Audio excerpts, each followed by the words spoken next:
Graça e paz, meu amado irmão, minha amada irmã, professor e professora da Escola Bíblica Dominical. Estamos estudando a lição de número 7 e você está tendo acesso agora ao segundo vídeo desta lição. E essa lição de hoje, meu irmão, como as demais outras, está uma bênção. Benignidade, o escudo contra as porfias. Vamos agora, meu amado, no segundo tópico da nossa lição, que diz o seguinte: a porfia fundamenta-se na inveja e no orgulho. De onde vêm as contendas? De onde vêm as brigas, as discussões e os desentendimentos? O comentarista afirma que vem da inveja e do orgulho. O invejoso e o orgulhoso, o sucesso do outro o incomoda.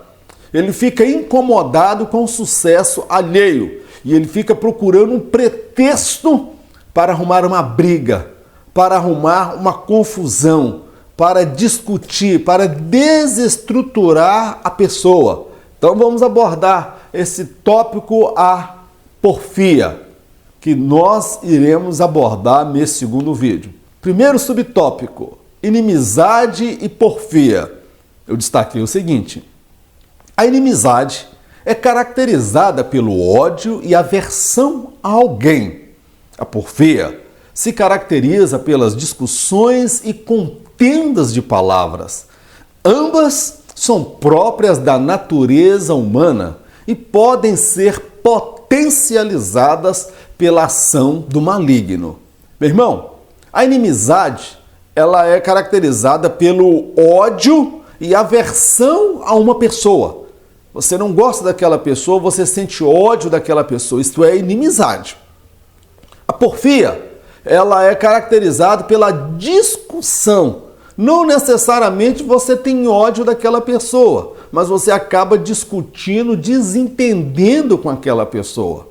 Tanto a inimizade quanto a porfia, elas são próprias da natureza humana. Meu irmão, eu tenho isso na minha vida. Você tem isso na sua vida. Não fica olhando para a casa do outro, para a vida do outro. Não, meu irmão. Nós somos humanos. Nós temos dentro de nós essa natureza pecaminosa, obras da carne. E o meu telhado, eu já tenho falado em vários vídeos, o meu telhado ele é de vidro. Mas eu quero destacar que o diabo, ele se vale dessa natureza pecaminosa, a inimizade, que é o ódio e aversão contra alguém, e a porfia, que é a discussão, desentendimento. O diabo, ele potencializa, meu irmão, essa natureza carnal. E dali pode surgir um ódio tal a ponto de você querer matar aquela pessoa, a ponto de você querer destruir aquela pessoa, a ponto de você querer arrancar aquela pessoa, caluniar aquela pessoa, porque ela está ocupando uma posição de destaque. E nós falamos na semana passada que a inveja é uma dor interior pelo sucesso do outro. E aí, quando o sucesso do outro incomoda, muitos querem arrumar um pretexto para tirar a pessoa daquela posição, para questionar a legitimidade da função e do cargo que ela exerce. Mas por trás dessa contenda todo que há um sentimento de inveja, um sentimento de orgulho ferido, porque ele faz melhor do que você, ele faz melhor do que eu. Então, meu amado, cuidado com esse sentimento. O diabo, ele pode encher o teu coração. Saul, ele foi movido por um sentimento de inveja contra Davi. E ele perseguiu a Davi, ele tentou matar Davi, porque ele sabia e reconhecia que Davi, ele tinha uma chamada especial. Ele tinha mais habilidades, competências do que ele. Saul perdeu a oportunidade de ser abençoado através do trabalho e do ministério de Davi. Meu irmão, aprenda a ser abençoado por alguém que está sendo usado por Deus, que tenha mais habilidades e competências do que você. Não é vergonhoso não, meu irmão. É um ato de dignidade, é um ato de caráter, reconhecer a superioridade do outro. A Bíblia fala que nós devemos considerar o outro superior a nós mesmos, considerando o outro superior. É mandamento bíblico. E por não observar esse mandamento bíblico, meu irmão, há muitas brigas, contendas, ódio e inimizade entre pastores, entre obreiros, entre irmãos que participam da Santa Ceia indignamente, sem discernir no coração se ele tem mágoa, se ele tem inveja. Nas nossas Santas Ceias, o que dá de exclusão e disciplina, às vezes, é o quê? É adultério, é alguém que deu um calote, é alguém que está respondendo um processo na justiça, mas a pessoa que tem inveja, pessoa que tem mágoa, pessoa que tem orgulho e soberba, isso aí não dá disciplina não, meu irmão. Então, meu irmão, nós precisamos tomar cuidado, porque isso pode tirar muita gente do caminho do céu. Saul perdeu o caminho da salvação. Não sei se eu posso afirmar isso, porque o relato bíblico é que ele cometeu suicídio, ele tirou a própria vida, e até no final da vida ele estava arrogante, orgulhoso.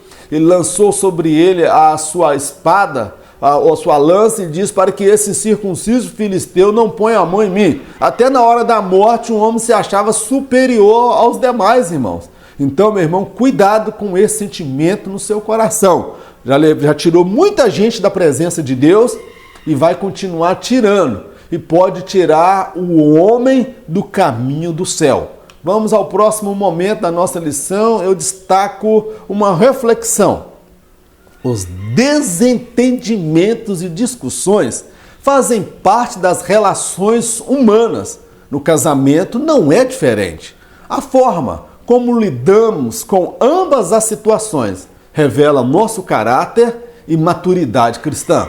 Meu irmão, todas as relações humanas, eu tenho dito em alguns vídeos, são caracterizadas pelos desentendimentos e às vezes discussões. E o casamento não é diferente.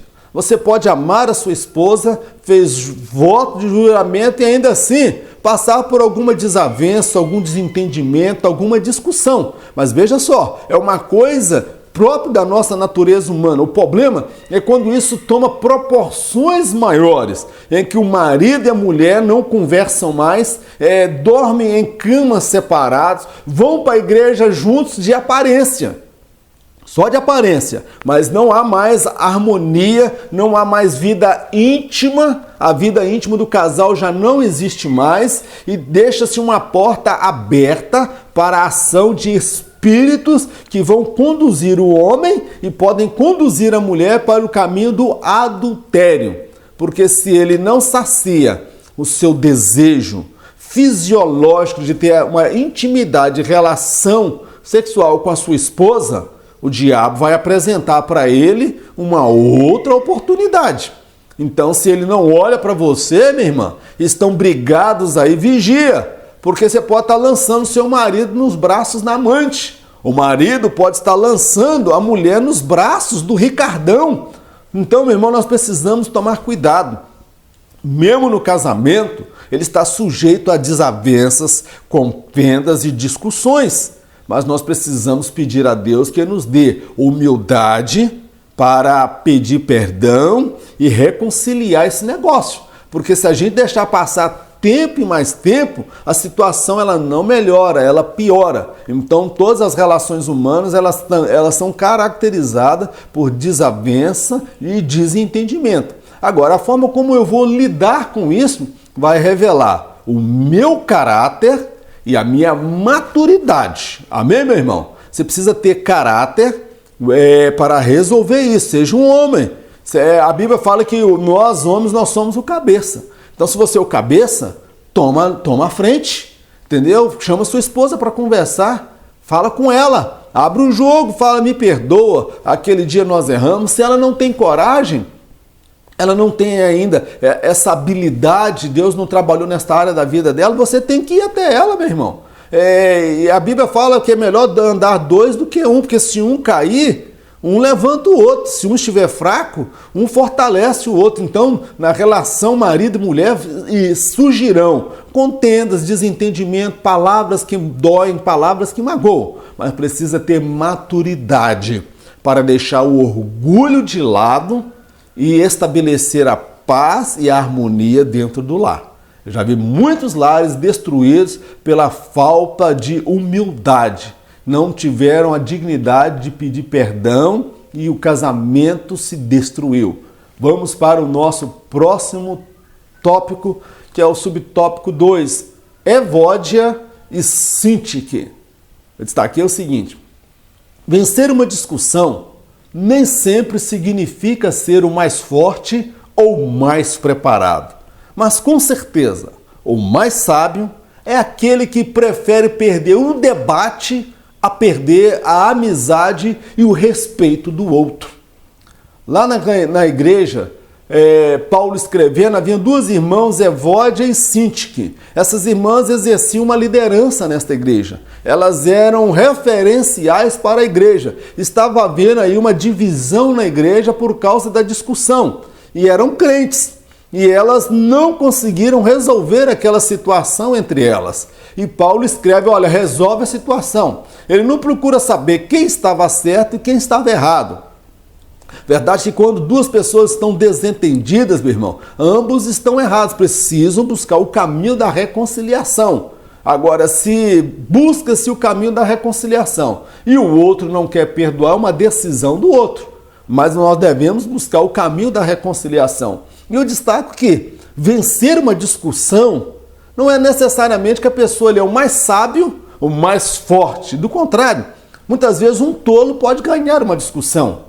Você pode discutir com alguém, está todo errado e ainda assim você achar que ganhou. A pessoa sábia é aquela que, mesmo tendo razão, mesmo tendo argumentação, ela prefere perder o debate do que perder a amizade e assegurar o respeito do outro. Marido e mulher precisam aprender isso, a perder debates, perder a discussão. Há pessoas que não gostam de perder a discussão.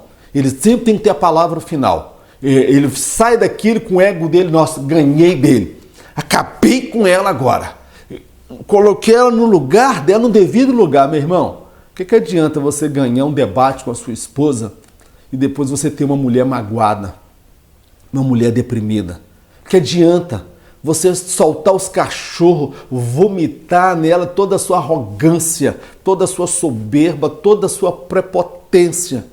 E quando for à noite, está lá sua mulher ferida, magoada na alma pelas palavras que você diz. Minha irmã, você não pode, na hora da raiva, falar tudo o que você deseja. Há mulheres, há casais que na hora da raiva, na hora da discussão, ressuscita mortos de mais de 20, 30 anos atrás. Ressuscita e traz à memória um monte de lembranças de coisas erradas que não deram certo lá, relacionada ao erro do outro. Meu irmão, para andar junto, tem que estar em comum acordo. Se você perdoou a pessoa por aquele erro no passado, você não tem que estar jogando nada na cara da pessoa, jogando no rosto, porque isso aí, meu irmão, é um sentimento maligno. É a pessoa que tem a benignidade no seu coração, ele não entra por esse caminho. Ele prefere perder a discussão. Mas não é porque ele é o mais fraco, do contrário, o mais forte é aquele que tem o controle da situação. Ele tem o domínio da situação.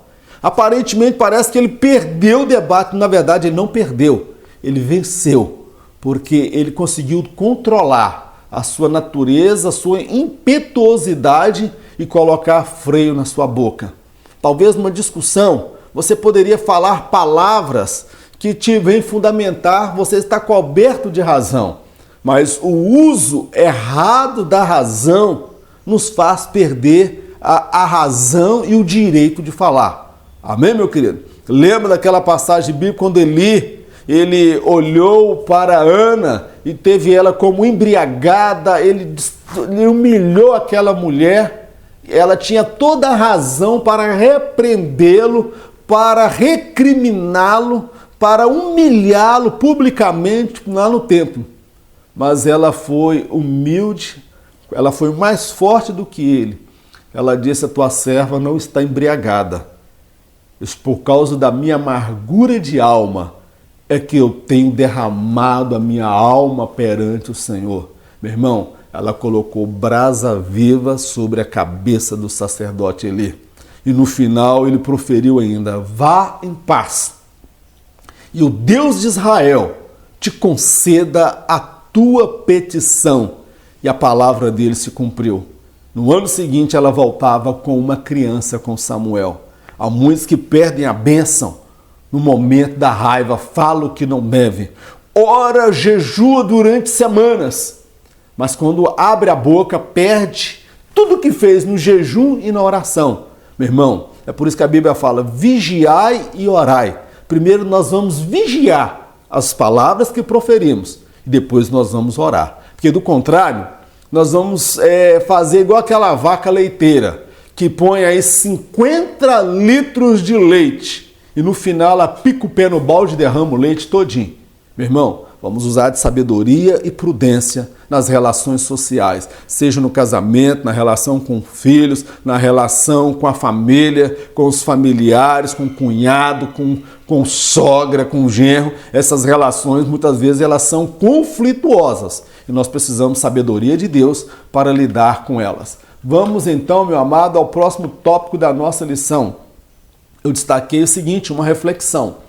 A unanimidade de ideias e pensamentos é uma utopia. É possível haver choque de ideias e não de pessoas. Observe uma coisa. Muitas vezes nós queremos moldar as pessoas ao nosso modo de viver, ao nosso modo de pensar. Meu irmão, a unanimidade ela está no corpo de Cristo. Mas são pessoas distintas, de formações distintas, que têm gostos diferentes, preferências diferentes e pensam diferentes.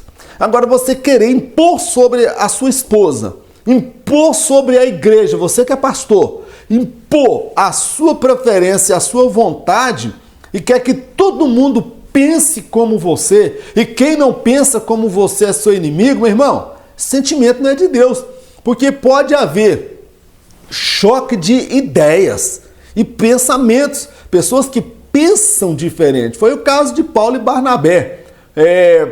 Paulo pensava uma coisa, Barnabé pensava outra. Houve ali um choque de ideias. Paulo achava que Marcos não estava preparado para retornar à obra missionária. Por outro lado, Barnabé tomou aquilo como uma ofensa, que ele estava desprezando o sobrinho dele. Então ele tomou partido a favor do sobrinho, em detrimento da obra de Deus. Embora nós sabemos que Barnabé e Marcos, eles também deram continuidade à obra missionária. Eles foram para um lado, Paulo foi para o outro.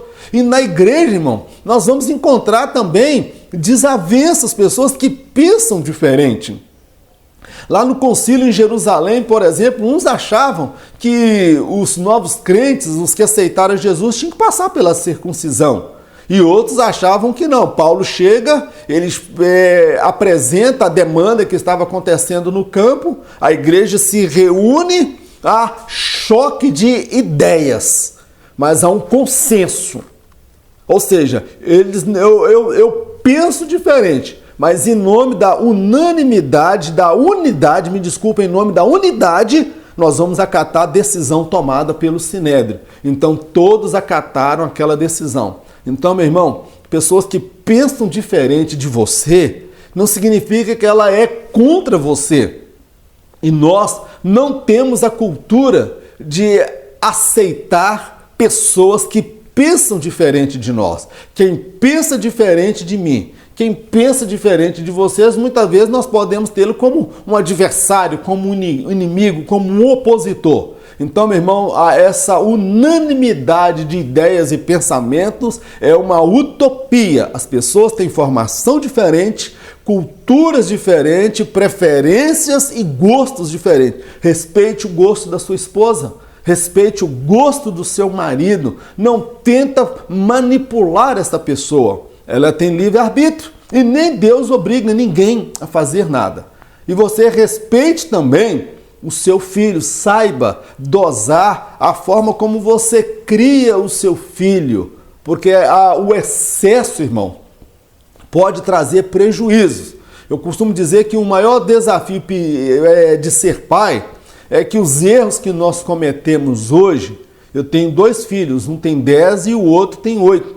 O maior desafio de ser pai é que os erros que eu vier a cometer, talvez pelo excesso ou pelo liberalismo, excesso de zelo, ou liberalismo que pode deixar de fazer acontecer tudo, o meu maior perigo é que os erros que eu cometi, muitas vezes só vou percebê-los 5 anos, 10 anos depois, quando meu filho não quer saber mais de igreja, quando meu filho se afasta do caminho do Senhor. Então, meu amado, precisamos de sabedoria, de benignidade e não de autoritarismo na casa de Deus. Vamos ao próximo tópico da nossa lição, é o terceiro, Miriam e Arão. A inveja pode se apresentar travestida de acusação ou de diversas outras formas, mas no final, o resultado sempre será o mesmo, o juízo de Deus.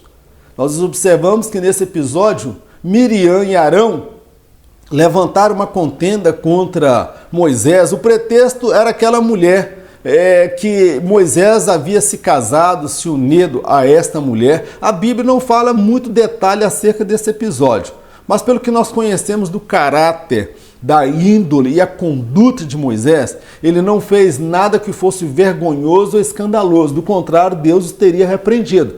Mas o que estava ali não era o zelo por Moisés ou zelo pelo povo de Israel, a nação. Não era essa questão, não. Aquilo ali era apenas um pretexto. Na verdade, eles tinham inveja da unção de Moisés. Eles tinham inveja da chamada e da liderança que Moisés tinha. Porque Deus falava com Moisés face a face. Deus se apresentava para Moisés de forma pessoal no meio da tenda da congregação. E com Miriam e os outros profetas, Deus falava por sonho e por revelação, não de forma direta. E Deus, amados, ao perceber aquele sentimento de inveja, vestido de acusação, Deus ele colocou um juízo muito grande. Miriam foi atingida de lepra da cabeça aos pés.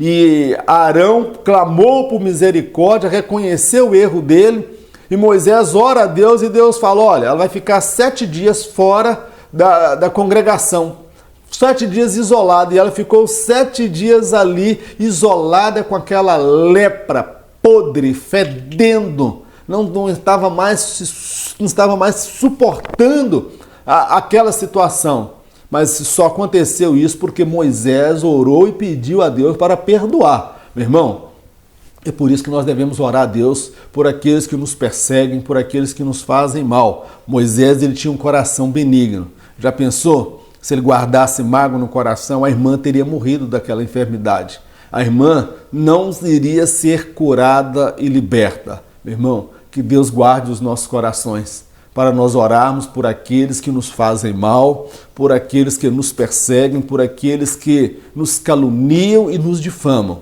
Porque o juízo de Deus virá e eles ainda irão precisar das nossas vidas. Que Deus tenha misericórdia de nós, que o nosso coração seja puro.